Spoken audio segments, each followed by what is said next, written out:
ಮಾಧ್ಯಮ ಮಿತ್ರರೇ ತಮ್ಮನ್ನು ಸ್ವಾಗತ ಮಾಡುತ್ತಾ ಮೊನ್ನೆ ಕಳೆದ ವಾರ ಮಾಡಿದಂಥ ಪತ್ರಿಕಾಗೋಷ್ಠಿ ಮುಂದುವರೆದ ಭಾಗವಾಗಿ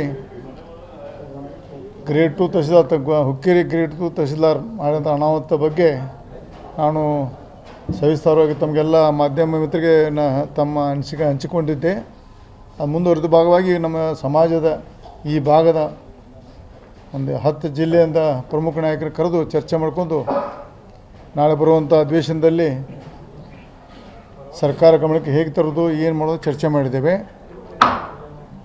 ಈ ಸರ್ಕಾರ ಮುಂದೆ ಹೇಗೆ ಸ್ಪಂದನೆ ಮಾಡ್ತಾರೆ ಅನ್ನೋದು ಮುಂದಿನ ದಿನದಲ್ಲಿ ಗೊತ್ತಾಗುತ್ತದೆ.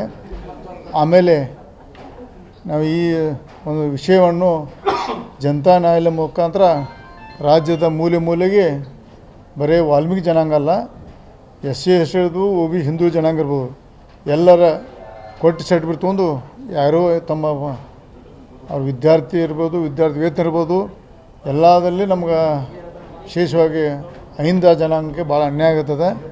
ಅದನ್ನು ವಿಶೇಷವಾಗಿ ಜನತಾ ನ್ಯಾಯಾಲಯದಲ್ಲಿ ಹೋಗಲಿಕ್ಕೆ ನಾವು ತೀರ್ಮಾನ ಮಾಡಿದ್ದೇವೆ. ಎಸ್, ವಿಶೇಷ ಚರ್ಚೆ ಅನ್ನೋದು ಮೊನ್ನೆ ನೀವು ಹೇಳಿದಿಲ್ಲ, ಅದೇ ಮುಂದುವರೆದ ಭಾಗ ಹೇಳಿದಿಲ್ಲ.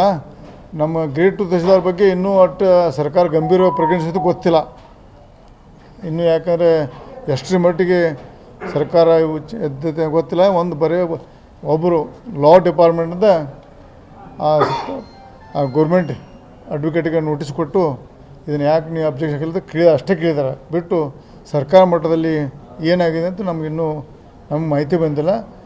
ಆದಷ್ಟು ನಾವು ಸಿದ್ದರಾಮಯ್ಯ ಅವರಿಗೆ ಮನವಿ ಮಾಡ್ಕೋತೇವೆ.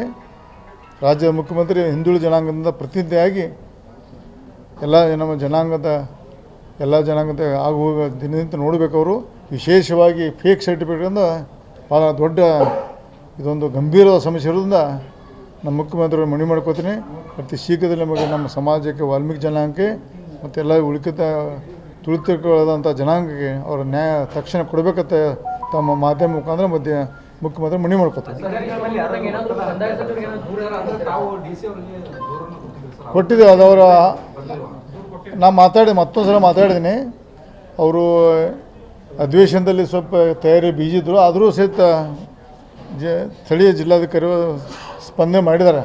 ಬಟ್ ಎಷ್ಟು ಮಟ್ಟಿಗೆ ಅವರು ತಮ್ಮ ಅಧಿಕಾರಿ ವ್ಯಾಪ್ತಿಯಲ್ಲಿ ಮಾಡ್ತಾರೆ ಇದು ಇರ್ಬೋದು, ಒತ್ತಡದಲ್ಲಿ ಕೆಲಸ ಮಾಡೋದಿರ್ಬೋದು. ಯಾಕಂದರೆ ಅದನ್ನು ನಮಗೆ ಅನಿಸಿದೆ ಅದನ್ನು ಒತ್ತಡದ ಕೆಲಸ ಮಾಡ್ತಾರೆ ಅಂತ.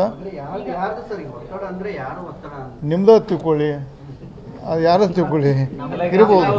ಜಿಲ್ಲಾ ಉಸ್ತುವಾರಿ ಸಚಿವರು ಕೂಡ ಅದೇ ಸಮಾಜದವರು ಇದ್ದಾರೆ. ಸೊ ಅವರು ನೀವು ಇವತ್ತಿನ ದಿನ ಸಭೆ ಕರೆದು ಮಾಡುವಂತ ಪರಿಸ್ಥಿತಿ ನಿರ್ಮಾಣನ ಆಗ್ತಿರಲಿಲ್ಲ. ಅವರು ಮನಸ್ಸು ಮಾಡಿ ಕೆಲವೊಂದು ವಿಷಯ ಮಾಧ್ಯಮದಲ್ಲಿ ಹಂಚಿಕೊಳ್ಳೋಕೆ ಬರೋಲ್ಲ. ಅದನ್ನು ನಾವು ಕ್ಲೋಸ್ ಡೋರಲ್ಲಿ ಮೀಟಿಂಗ್ ಚರ್ಚೆ ಮಾಡಿದ್ದೇವೆ. ಇದನ್ನು ಹೆಂಗೆ ನ್ಯಾಯ ಸಮಾಜ ಮುಂದೆ ಹೋಗ್ಬೇಕಂದ್ರೆ ಮುಂದಿನ 19 ಅಧಿವೇಶನದ ರೂಪುರೇಷೆ ನೋಡ್ಕೊಂಡು ಮುಂದಿನ ಡಿಸಿಷನ್ ತಗೋತೀವಿ. ಮಾಡ್ತೀವಿ. ನಮ್ಮ ಪಕ್ಷ ಇನ್ವಾಲ್ವ್ ಮಾಡ್ತೈತ್ರಲ್ಲಿ, ನಮ್ಮ ಭಾರತೀಯ ಜನತಾ ಪಕ್ಷನ ಇನ್ವಾಲ್ವ್ ಮಾಡ್ತೈತ್ರಲ್ಲಿ. ಕಾನೂನು ನಾವು ನಮ್ಮ ವಿರೋಧ ಪಕ್ಷ ನಾಯಕರಾದ ಅಶೋಕ್ ಮುಖಾಂತರ ಅದನ್ನು ಅವರನ್ನು ಬೆಂಬಲವಾಗಿ ನಾನು ಹೇಳ್ತೀನಿ. ಅಶೋಕ್ ಮುಖಾಂತರ ನಾವು ಸಮಾಜದ ಎಲ್ಲರೂ ಪಕ್ಷಾತೀತರಲ್ಲಿ ಪಾಲ್ಗೊಳ್ಬೇಕಂತ ಮನವಿ ಮಾಡ್ಕೊತ ಮುಖಾಂತರ ಇದು ಒಬ್ಬ ಗ್ರೇಡ್ 2 ತಹಸೀಲ್ದಾರ್ ದೊಡ್ಡ ಅನಾಹುತ ಮಾಡೋಕ್ಕೆ ಧೈರ್ಯ ಬಂದಿತ್ತು. ನಾವು ಹಿಂದಿನ ಷಡ್ಯಂತ್ರ ಏನಿದೆ ಅಂತ ಹೊರಗೆ ಬರಬೇಕಂತ ಈ ಸಂದರ್ಭದಲ್ಲಿ ನನಗೆ ಗೊತ್ತಿಲ್ಲ. ವಿರೋಧ ಪಕ್ಷ ನಾಯಕರು ಅಷ್ಟೇ ಹೇಳ್ತೇನೆ ನಾನು. ಯಾಕಂದ್ರೆ ಅವರು ಒಳಗೆ ಈಗ ನಾಳೆ ಸೋಮವಾರದ ಒಳಗೆ 19 ಹೊರಗೆ ಅಷ್ಟೇ. ಘಟನೆ ಆಗಿದೆ ಹುಕ್ಕೇರಿಯಲ್ಲಿ ಆಗಿದ್ರು ಕೂಡ ಎರಡು ಪಕ್ಷದಲ್ಲಿ ನಿಮ್ಮ ನಾಯಕರಿದ್ದಾರೆ, ಎರಡು ಪಕ್ಷದಲ್ಲಿ ಶಾಸಕರಿದ್ದಾರೆ. ಸೊ ಕಾಂಗ್ರೆಸ್ ಪಕ್ಷದಲ್ಲಿರುವಂಥ ಶಾಸಕರಿಗೆ ಏನು ಮನವಿ ಮಾಡ್ತಾರೆ? ಇದರಲ್ಲಿ ರಾಜಕೀಯ ಬರೆಸೋದು ಬೇಡ. ನಮ್ಮ ಜನಾಂಗ ನ್ಯಾಯ ಸಿಗ್ಲತ್ರ ಮನವಿ ಮಾಡ್ಕೋತೀನಿ ಅಷ್ಟೇ. ರಾಜಕೀಯ ಬರೆಸೋದು ಬೇಡ. ಎಲ್ಲರೂ ಮನವಿ ಮಾಡ್ಕೊಂಡು ಯಾರು ತಪ್ಪು ಮಾಡೋದು ಅವ್ರು ಮಾಡೋದು ಹುಡುಕೋದು ಬೇಡ. ಎಲ್ಲ ಕೂಡ ಸಮಾಜಕ್ಕೆ ಒಳ್ಳೇದಾಗಲಿದ್ದು ಪ್ರಯತ್ನ ಮಾಡೋಣ. ಅಹಿಂದ ಸಮಾಜದ ಹೇಳ್ತ ನಾನು ಬರೀ ವಾಲ್ಮೀಕಿ ಜನಾಂಗ ಇಲ್ಲ, ಅಹಿಂದ ಸಮಾಜದ ಅನ್ಯಾಯಕ್ಕೆ ಎಲ್ಲ ಹೋರಾಡಬೇಕು. ಯಾಕಂದರೆ ನಮ್ಮ ಮುಖ್ಯಮಂತ್ರಿಯವರು ಅಹಿಂದಾತೆ ಬಂದು ಇವತ್ತು 2 ಸಲ ಮುಖ್ಯಮಂತ್ರಿ ಆಗಿದ್ದಾರೆ. ಅದಕ್ಕೆ ಅವ್ರು ದಯವಿಟ್ಟು ಸೀರಿಯಸ್ ತೊಗೋಬೇಕಂತ ಮನವಿ ಮಾಡ್ತೇನೆ. ಎಸ್, ಆಗಿಲ್ಲ, ಬಹುಶಃ ಪ್ರಮೋಷನ್ ಕೊಡ್ತಾರೆ ನೋಡ್ಬೇಕಷ್ಟೇ. ಮತ್ತು ನೋಡ ಕಾನೂನು ಸಲಹೆ ಏನೋ ತೆಗೆದುಕೊಂಡ್ರೆ ವಕೀಲರು ಏನೋ ಅದು ನಮ್ಮ ಟೀಮ್ ಕಾನೂನು ತಜ್ಞರು ಮಾಡ್ತಾ ಕಾನೂನು ಬಿಟ್ಟು ಕಾನೂನದಲ್ಲಿ ಅದು ನಿಲ್ಲೋದಿಲ್ಲ, ಸುಳ್ಳು ಐತೆ ಅದು. ಪಾಪ ಕೋರ್ಟ್ ತಪ್ಪಲ್ಲ, ಕೋರ್ಟ್ ವಕೀಲ ಏನು ಪೇಪರ್ ಆದೇಶ ಮಾಡಿದಾರೆ ಅದನ್ನು ನಾವು ಮನವರಿಕೆ ಮಾಡಿಕೊಡ್ಬೇಕು. ಆದ್ರೆ ಕೋರ್ಟ್ ನೋಟಿಸ್ ಕೊಡ್ಬೇಕಾಯ್ತು, ನೇರ ಅದು ಮಾಡುವ ಅದು ಯಾಕೆ ಮಾಡೋದು ಗೊತ್ತಿಲ್ಲ. ನಾವು ಕಾನೂನು ಪಂಡಿತರಲ್ಲ, ಅದನ್ನು ನಮ್ಮ ವಕೀಲ ಚರ್ಚೆ ಮಾಡ್ತಾರೆ, ಅದು ಕ್ವ್ಯಾಶ್ ಮಾಡಿ ನಮ್ಮ ಜನಾಂಗ ಮುಂದೆ ಆಗುವಂಥ ನಾವು ತಪ್ಪಿಸ್ತಕ್ಕ ಈಗ ಟೆಂಪರರಿ ಪ್ರಯತ್ನ ಮಾಡ್ತೀವಿ. ಸರ್, ಈಗ ಎಸ್ಟಿಗೆ ಸೇರಿಸಬೇಕಂದ್ರೆ ಕುರುಬ ಸಮಾಜ ದೊಡ್ಡ ಹೋರಾಟ ಮಾಡ್ತಾ ಇದೆ ಅಧಿವೇಶನ. ತಾವು ಏನು ಹೇಳ್ತೀರಿ, ತಮ್ಮ ನಿಲುವೇನು? ಕುರುಬರು ಬರಲಿ, ಸುನುಗಾರ ಥರ ಆ ಭಾಗ ಕಬ್ಬೇರ ಥರ ಅವರು ಬರಲಿ, ಉಪ್ಪಾರು ಬರಲಿ, ಎಲ್ಲ ಸ್ವಾಗತ ಒಂದೇ ಮನೆ ಮಾಡ್ಕೊತ ಪರ್ಸೆಂಟ್ ಜಾಸ್ತಿ ಮಾಡೋಕೆ ಇದ್ರೊಳಗೆ ಸಿಗಿಸ್ಬೇಡ್ರಿ. ನಮ್ಮ ಪರ್ಸೆಂಟ್ ಅವ್ರು ಎಷ್ಟು ಬರ್ತಾರೆ ಒ ಬಿ ಸಿ ತೆಗೆದು ನಮಗೆ ಜಾಸ್ತಿ ಮಾಡಿ ನಮ್ಮ ಯಾಕೆ 50 ಜಾಸ್ತಿ ಆಗಲ್ಲ ಅಂತ ಒ ಬಿ ಸಿ ಬಂದು ಎಲ್ಲ ಬರಲಿ, ಅವ್ರು ಪರ್ಸೆಂಟ್ ಜಾಸ್ತಿ ಮಾಡಲಂತ ಮನವಿ ಮಾಡ್ಕೋತೀನಿ. ಸರ್, ಮೊನ್ನೆ ದೆಹಲಿಗೆ ಹೋಗಿದ್ರಿ? ಹಾಂ, ದಿಲ್ಲಿ ಹೋಗಿ ಬಂತೀವಿ. ವಿಜೇಂದ್ರ ಕಳಿಸಿದ್ರು ನಾವು, ಅವರು ಹೇಳಿದಾರೆ ಮೊನ್ನೆ ಎಲ್ಲೋ ವಿಜಯ್ ನಾನು ಕಳಿಸಿದಂತ ನಾನು ಅವ್ರ ಸಂಬಂಧ ಹೋಗ್ತೀವಿ ಅಷ್ಟೇ. ಬದಲಾವಣೆ ಆಗ್ಬೋದು? ಅದು ಮಾಧ್ಯಮ ಹೇಳುವಂಥ ವಿಚಾರ ಅಲ್ಲ, ನಮ್ಮ ಪಕ್ಷ ಆಂತರಿಕ ಸಮಸ್ಯೆ ಅದು ನಡೆದೈತೆ. ಯಾರು ಭೇಟಿ ಆದ್ರಿ, ಚರ್ಚೆ ಮಾಡಿದ್ರಿ? ಟಿ ವಿಯಾಗ ನೀವು ನಿಮ್ಮ ಟಿ ವಿನ ನಿಮ್ಮ ಪ್ರತಿನಿಧಿಗಳು ತೋರಿಸಿರಲ್ಲ, ಅದು ನಾವು ಯಾಕೆ ಬೇಕು ಹಂಗೆ ಹೇಳಕ್ಕೆ ಬರೋಲ್ಲ. ಬಟ್ ಒಳ್ಳೆ ದಿಲ್ಲಿ ಪ್ರವಾಸ ಒಳ್ಳೇದಾಗಿದೆ, ಅದನ್ನ ಹೇಳಕ್ಕೆ ಬರೋಲ್ಲ. ಹೈಕಮಾಂಡ್ ನಿರ್ಣಯ ಬದ್ಧ ಅದು ಬೇಡ.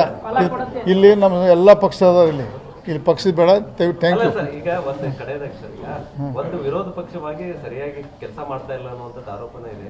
ಈ ಸರಿ ಅಧಿವೇಶನದಲ್ಲಿ ನೀವು ಅಂದ್ರೆ ಬಿಜೆಪಿ ಎಲ್ಲ ನಾಯಕರು ಸೇರಿಕೊಂಡು ಒಂದು ವಿರೋಧ ಪಕ್ಷವಾಗಿ ಅವ್ರ ವಿರುದ್ಧ ಹೋರಾಟಕ್ಕೆ ಏನಾದರೂ ಅಣಿ ಆಗ್ತಾ ಇದೆ? ನೋಡಿ, ಭಾರತೀಯ ಜನತಾ ಪಕ್ಷ ಎಷ್ಟೇ ಜಗಳಿದ್ರು ಪಕ್ಷ ವಿಷಯ ಬಂದಾಗ ಎಲ್ಲ ಒಂದೇ. ನಾವು ಎಷ್ಟೇ ನಮಗೆ ವೈಯಕ್ತಿಕ ಅಭಿಪ್ರಾಯ ಬೇಕಾದಿರ್ಬೋದು, ಆ ಪಕ್ಷ ಚೌಕಟ್ಟು ಬಂದಾಗ ಎಲ್ಲ ಒಂದೇ ಕೆಲಸ ಮಾಡ್ತೇವೆ. ಸರ್, ಈಗ ಜಿಲ್ಲಾ ವಿಭಜನೆ ಮತ್ತೆ ಹೋರಾಟ ಆಗ್ತಿದೆ. ಗೋಕಾಕ್ ಕೂಡ ಮೊನ್ನೆ ಬಂದ್ ಮಾಡಿದ್ರು, ಮಾಡಿ ಪ್ರತಿಭಟನೆ ನೋಡೋಣ. ಅದು ನಾವು ಮೊದಲೇ ಗೋಕಾಕ್ ಜಿಲ್ಲೆ ಆಗ್ಬೇಕಂತ ನಮ್ಮದು ಆಗದೆ, ಯಾರು ಆಗಲಿ ಮೊದಲು ತಾಲೂಕು ಹೊಡೆದು ಆಮೇಲೆ ಜಿಲ್ಲೆ ಮಾಡ್ಬೇಕಂತ ನನ್ನ ಆಗ್ರಹ. ಅಧಿವೇಶನದಾಗ ಹೋರಾಟಕ್ಕೆ ಪ್ಲಾನ್ ಮಾಡ್ತಾ ಇದ್ದಾರೆ. ಹಾಂ, ಮಾಡತ್ತಾರ. ಆದ್ರೆ ಏನು ಮಾಡ್ತಾರೆ ನಾವು ಫಾಲೋಗೊಳ್ತೀವಿ. ನಮ್ಮ ಅಶೋಕ್ ಅವರು ಏನು ಕರಿತಾರೆ ಹೋಗ್ಬೇಕು ಅಶೋಕ್ ಅವರು ಅಷ್ಟೇ ಮಾತ್ರ. ಉತ್ತರ ಕರ್ನಾಟಕದ ವಿಚಾರ ಬಂದಾಗ ಎಲ್ಲರೂ ಒಂದಾಗೋದಿಲ್ಲ ಅಂತ ಹೇಳಿ ಭಾಳ ಜನರು ಇದೆ ಆರೋಪ ಇದೆ. ನೀನೇ ಮಾಡಿಸ್ಬಾ ಡ್ಯಾಡಿ ಮಾಡ್ತಾರೆ. ಎಲ್ಲ ಪಕ್ಷಾತೀತವಾಗಿ ಒಂದಾಗಿ ಧ್ವನಿ ಎತ್ತಬೇಕನ್ನುವಂಥ ಜನರ ಬಯಕೆ ಇದೆ. ಇಲ್ಲಪ್ಪ, ಎಲ್ಲರೂ ಒಂದಾಕು. ಉತ್ತರ ಕನ್ನಡ ಬಂದಾಗ ಎಲ್ಲರೂ ಪಕ್ಷಾತೀತವಾಗಿ ಎಲ್ಲರೂ ಪಕ್ಷ ಒಂದಾಗಿ ಉತ್ತರ ಕನ್ನಡ ನೀರಾವರಿ ಸಮಸ್ಯೆ ಇರ್ಬೋದು, ಆರೋಗ್ಯ ಸಮಸ್ಯೆ ಇರ್ಬೋದು, ಎಲ್ಲದಕ್ಕೂ ಒಂದಾಗಿ ಹೋರಾಡ್ತೀವಿ. ಅದರಲ್ಲಿ ಪಕ್ಷ ಮಾಡೋದಿಲ್ಲ, ಜಾತಿ ಮಾಡೋದಿಲ್ಲ. ಸರ್, ಈಗ ರಾಜ್ಯದಲ್ಲಿ ಅಭಿವೃದ್ಧಿ ಆಗ್ತಾ ಇಲ್ಲ ಅನ್ನುವಂಥದ್ದು ಬಹಳಷ್ಟು ಚರ್ಚೆ ಆಗ್ತಾ ಇದೆ. ಅದರ ನಡುವೆ ಸಿಎಂ ಅವರು DCM ಅವರು ಬ್ರೇಕ್ಫಾಸ್ಟ್ ಮೀಟಿಂಗ್ ಅಲ್ಲಿ ಕಾರಣ ಮಾಡ್ತಾ ಇದ್ದಾರೆ. ಅವ್ರ ಪಕ್ಷದ ಆಂತರಿಕ ಸಮಸ್ಯೆ ನಮ್ಗೆ ಸಂಬಂಧ ಇಲ್ಲ. ಅವ್ರು ಯಾರು ಮುಖ್ಯಮಂತ್ರಿ ಸಿದ್ದರಾಮಯ್ಯ ಮುಂದುವರಿತಾರೋ, ಸತೀಶ್ ಜಾರಕಿಹೊಳಿ ಹಾಕೋರೋ, ಪರಮೇಶ್ವರ್ ಹಾಕೋರೋ ಕರಿಯೋಕೆ ನಮ್ಗೆ ಗೊತ್ತಿಲ್ಲ. ಯಾರು ಬಂದು ದೇವ್ರಿಗೆ ಒಳ್ಳೆ ಕೆಲಸ ಮಾಡ್ತಾರೆ ಅಂತ ಅವ್ರಿಗೆ ನಾವು ಮನವಿ ಮಾಡ್ಕೋತೀವಿ ಅಷ್ಟೇ. ಅಭಿವೃದ್ಧಿನೇ ಇಲ್ಲ ಸರ್. ರೈತರೆಲ್ಲ ಬೀದಿಗೆ ಹೋರಾಟ ಮಾಡ್ತಾ ಇದ್ರೆ ಅವ್ರ ಬಗ್ಗೆ ಕಾಳಜಿ ಮಾಡ್ತಾ ಇದ್ದಾರೆ. ಇನ್ನೊಂದ್ ಕಡೆ ಮೀಟಿಂಗ್ ಮಾಡ್ಕೊಂಡು ಅಧಿಕಾರ ಸಲುವಾಗಿ ಕಿತ್ತಾಡ್ತಾ ಇದ್ದಾರೆ ಸರ್. ಅದು ಜನ ಇನ್ನೂ 28 ತೋರಿಸ್ತಾರ. ಜನರ ಕೈಗೆ 5 ವರ್ಷ ಹೋಗಿ ಸಿಗಬೇಕಲ್ಲ, ಹೋಗಿ ಅಲ್ಲಿ ಜನ ಉತ್ತರ ಸರ್ಕಾರ ಸುಸೂತ್ರವಾಗಿ ನಡೀತಿದೆ. ಇಲ್ಲ, ನಾವು ನಡಿಬೇಕನ್ನಾರ. 5 ವರ್ಷ ಮ್ಯಾಂಡೇಟ್ ಕೊಟ್ಟಾರ, 5 ವರ್ಷ ಒಳ್ಳೆ ಕೆಲಸ ಮಾಡಬೇಕು. ಬಂಪರಾಗಿ ಅವ್ರಿಗೆ ನಂಬರ್ ಕೊಟ್ಟಾರ, ಅದನ್ನು ದುರುಪಯೋಗ ಮಾಡ್ಕೊಂಡು ಒಳ್ಳೆ ಕೆಲಸ ಮಾಡೋಕ್ಕೆ ಸಂದರ್ಭ ಹೇಳಕ್ಕೆ ಇಚ್ಛೆಪಡ್ತೇವೆ.